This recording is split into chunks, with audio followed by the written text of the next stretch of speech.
everybody up here talking. But I got to say one thing right straight out. I put 24 years in the military, and you all carried a lot more weight than I did. But that's brotherhood and sisterhood. I got to tell this story though. Eddie and myself and we got three brothers, me and Eddie and Ronnie Young back there.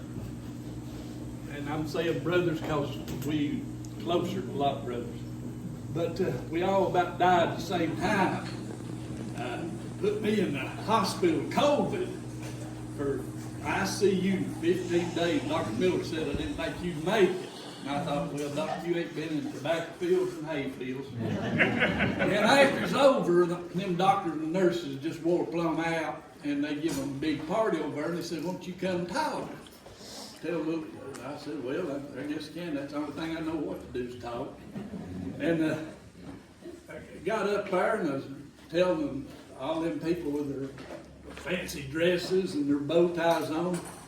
I said, top school 38 years, and I always liked the kid didn't have them little bitty elf fingers and not all them straight A's. I liked one a little scared in them. And I had one time. I said I had to take care of him just about every day. He was mean as Dickens, and he's a doctor right here at your hospital. And I said, his name Tom Thompson. Well, I sat down and they said, now we're going to bring the person up here that was in charge of this whole COVID thing, Dr. Tom Thompson. And he come up there and he said, I want y'all to know that there's a fella sitting down there at the table, that has busted my rear end more than any man living. It's in the Claborn. He said, I'll tell you how I got through this doctor school and surgeon school. Now I'm sorry if this offends some of you, but I mean, we won't see each other for another month. But he said, I'll tell you how, I was in the Army.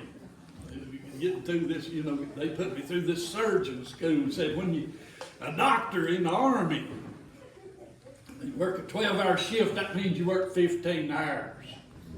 And he said the other three's doing the paperwork. And he said, when we did get some time off, we'd go down there to a guest house, me and a couple of buddies, and just get us a liter of beer and just relax, sit there and just, sip on it. And he said, the strangest thing I ever seen, I'll never forget it. He said, an old man come in there, bent over, a little short old man, bent over, outlived all his friends. All his friends, he come in there and had this little pet monkey sat on his shoulder, as we used to, you could get monkeys. He said that monkey reach over and just love on that old man's head. And he'd sit there and that one beer all night, 2 or 3 hours, and that monkey just sit on his shoulder. Every once in a while, that monkey reach over and get him a peanut and eat it. And love on that old man, or a piece of popcorn, love on that old man. He said, I'll never forget it. He said they was right beside the bar there was some boys shooting pool. And they took a cue ball and hit it too hard, and it bounced across the table, rolled down the bar. Before anybody could do anything, that monkey reached out and grabbed that ball, took his other hand, stretched his mouth out, and ate that cue ball. He said we didn't see them, that old man, that monkey. For a long time, we thought that, we didn't know what happened. And 2 or 3 weeks later, we were sitting in there, and here come that old man, and had that monkey on his shoulder. And he said that monkey'd reach over and love on him.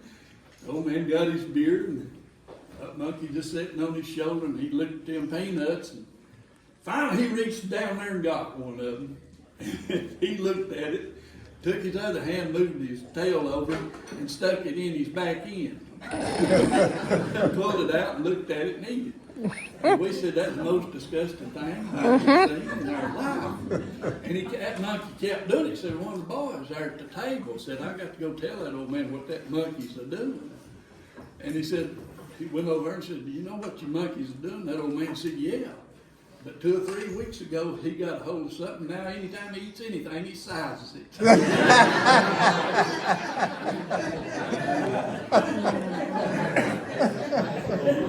I got so, the 3 dogs, we're in in public now, so don't be doing that. My first ever girlfriend sitting right back there at the end of the table. Yeah, I'll tell you what, some of the best sugar I ever got. That's been 50 years ago. Yeah, it lasted, honey. Yeah. Back then, that's as far as we know to go, wasn't it? That's all I could stand. 71 years ago, down right this road right in front here, down at the Long Creek, across from Jeter Wood's garage, 71 years ago. Mama had 3 youngins there at the house, and Daddy finally found a job. And she said, Jimmy, she said, watch them youngins. Now, I think it's been a real blessing to come up poor, because she'd cut her hair with them old hand clippers, pull out hanks of them, sew her own shirts. And I had that bright orange hair and that big cowlick sticking up there like an Indian headdress. Wasn't too pretty. But she said, 5 years old, just going on 6, said, see them youngins walking up that road there? She said, you go on up there and go to school. She couldn't leave with 3 babies at the house, and added 2 more before they finally got a television. But she said, go on up the road there and go to school. So I walked in. Miss Fox teaching there at White Pine School. And, one of the first people I walked into looked like a little tiny skinny, well-dressed insurance salesman. It was Eddie Woods. And here I was, just a poor kid, and seriously, we had to boil our own water. And he became my buddy, take a bath. You've been there, some of you have. I see old boy grinning over here. He said, I still do that. So he became my buddy right then. And kind of amazing thing, he was the only child, see, Homer and Dorothy Woods. He was the only child. They took care of him. He used to tell me, he said, growing up, before I went to school, I didn't have nobody to play with. I just had to make up my own stuff. And we got to be buddies, and I moved on to Marshtown, but kept coming back. Wayne Myers and E.C. Reed and some more old buddies. We hung out together, go to that White Pine dance, the sock hops back then they had. And I never did have no luck with girlfriends. I lost another one with them sock hops. But got through school, got me a job at Berkline, Dollar Hair Building, Sherrill's, and found a job at Inca. Walked in Inca. Now we'd done some running around, my cousin and Eddie and all of us growing up, even though I'd moved to Marshtown. Got a job at Inca and a shift clerk. And because I was a nerd, they got these big old black birth control glasses and everything. Just a nerd. And shift clerk, and I went in there in the lab, and there's Eddie with a bunch of test tubes. That's like giving a monkey a blowtorch and a dynamite. we piled around there at Inca. 1968, some of you boys know about 1968. Called up to the Army. And they didn't give you a physical back then, they just counted your eyes. And, so my daddy'd been in World War II. And Eddie's daddy, Homer, he'd been in World War II. And so we went ahead and joined up. And I thought, Fort Campbell, Kentucky, D31. And I thought, it's a good place to get a killer.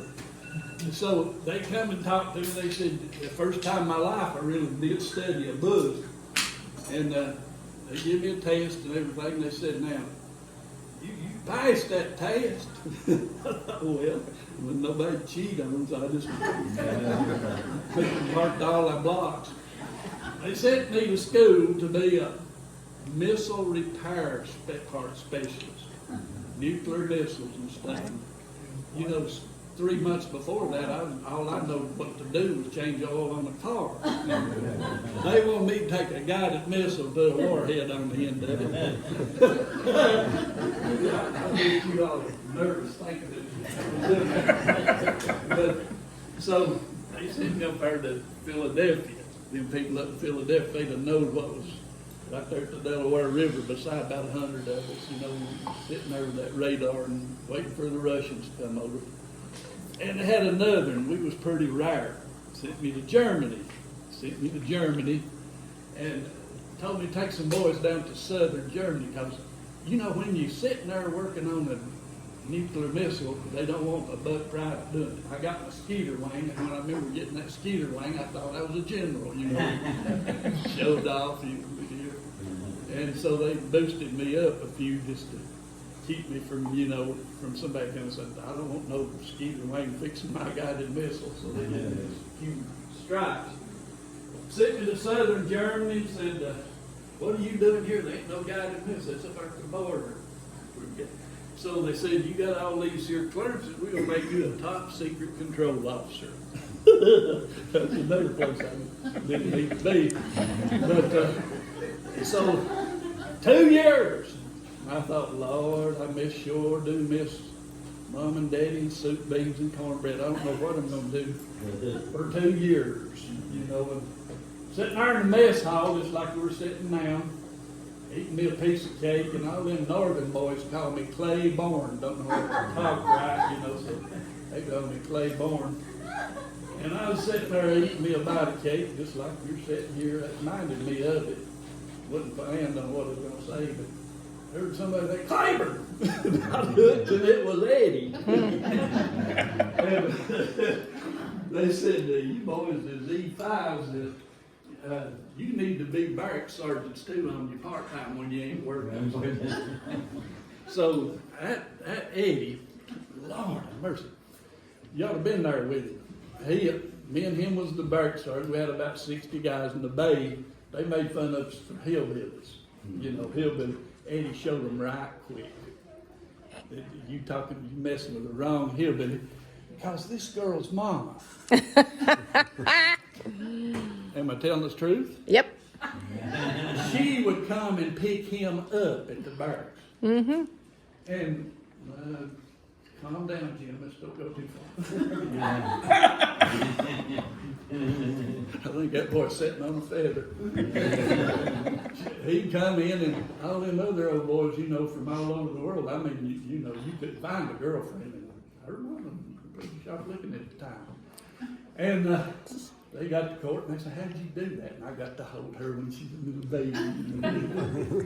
And then his job was to send enlisted men to different posts all over the world. And you don't mess with somebody like that. I know a staff sergeant come in there and signed him up. He said, I'm over you all, and I should be the barrack sergeant, so I'm going to watch for a while. And the staff sergeant wrote Eddie Woods up Article 15. That ain't something you want to do. I'd rather just I'd rather charge a running bull. But anyway, Eddie told him, said, you can take this job. He said, I don't want it, and I don't like here. Because you all, these Russians up there at the Fully Gap getting ready to come in with their armor and their artillery and their divisions, infantry divisions, and everybody wanted to save Europe, Vietnam going on hot at the same time. And Eddie said, he told Eddie, he said, I don't like being over here in Germany. He said, I want to go back to Vietnam, and he went. But then Eddie got a job. This is Eddie Woods, the guy that we're honoring. Eddie got a job in the evenings managing the officers' club. And that beat all I ever seen. I remember a guy, my buddy, one of my other good friends, he's over in Red 1. He said, Jimmy, we had us a sergeant major over there, a big, tall, skinny fella. This sergeant major had been in World War II. He'd been in the Korea War, and he was here in Vietnam. And this little butter bar second lieutenant come up to this sergeant major. And he said, Sergeant Major, I just got out of officer school and I've learned a better way to organize this unit than we are today, and I'm going to tell you what I want to see. And he said, that old Sergeant Major said, Sonny, now you don't call no Lieutenant Sonny if you're enlisted. He said, Sonny, let me tell you something. He said, there's 2 ranks in the Army has got a star. One of them's general, and one of them's me. And he said, there's a reason for that. Now get out of my face. And you know, and you know if that Sergeant Major, that lieutenant went crying to the captain, what the captain's going to say. Yes. I said, well, he told you. Anyway, back then, he was beat all I ever seen. He was running the officers club. He was running the officers club while he was courting her mama. And Ronnie Young showed up. I never seen a youngin' so homesick in my whole life. and you know, if you see somebody in the service from Tennessee, that's a big deal. They automatically your best friend, you know. And Ronnie started hanging with us, and we found the family over there. Eat soup beans, knows what soup beans and cornbread was. We go eat with them, go to the movies, and that started all of that. Lord, it'd be like putting a monkey in a dynamite factory with a blowtorch. We got to hang out. And anyhow, Eddie, you go, he'd say, stop by. He said, I got something over here at the officers club. And here is an E5 sitting at a table with field grade officers, colonels and majors and stuff, and calling them by his first name. I never heard of that. And they were so tickled to get to talk to him that, you know, they put him right there in the mixture. Eddie, it come time to get out. And Eddie said, Jim, you going home with me? And I said, no, I got to stay about 4 months longer. And he said, let me take care of that. And he did. And I always thought, if the Lord made anything better than women, he kept it. And I could never find one, and I thought, well, I could go back to England. But if I go to that little old college, I thought I'd try it. There's girls there, pretty girls. Now, he said, I'll get you out. Don't worry about it. I'll get you out a little early. So, got out of the Army about 20 days before I should have, because Eddie wrote the darn orders. And here we was, come back, and so I went to Walter State and couldn't find no girlfriend, and so many veterans was getting out of college. You could go through UT and just drive through the window down, they'd throw a diploma in the window. So, taught school for, well, actually total 38 years, but I got ready to retire. You know, they give me my service time, and they got to checking 30 years later. They got to checking. They said, you didn't spend 3 years in the Army. I said, well, I got early out. And they said, I had to teach you another year for what her daddy done to me.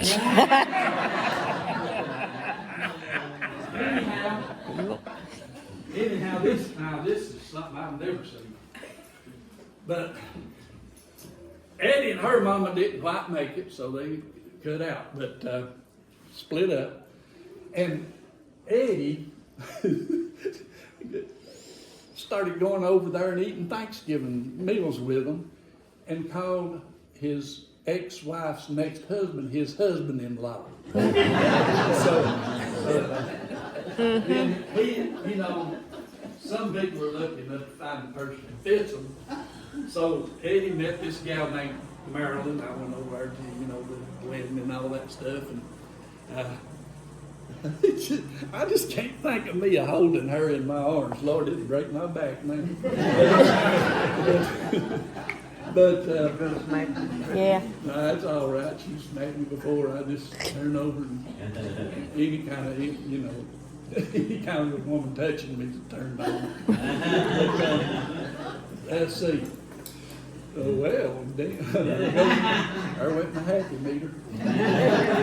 So, so he'd go and eat with his, they'd call him up, eat with his husband-in-law and his ex-wife. Then Marilyn passed away. Now, in your life, you have one person that loves you the most. I mean, that if you're lucky, you run into them, and that was Marilyn.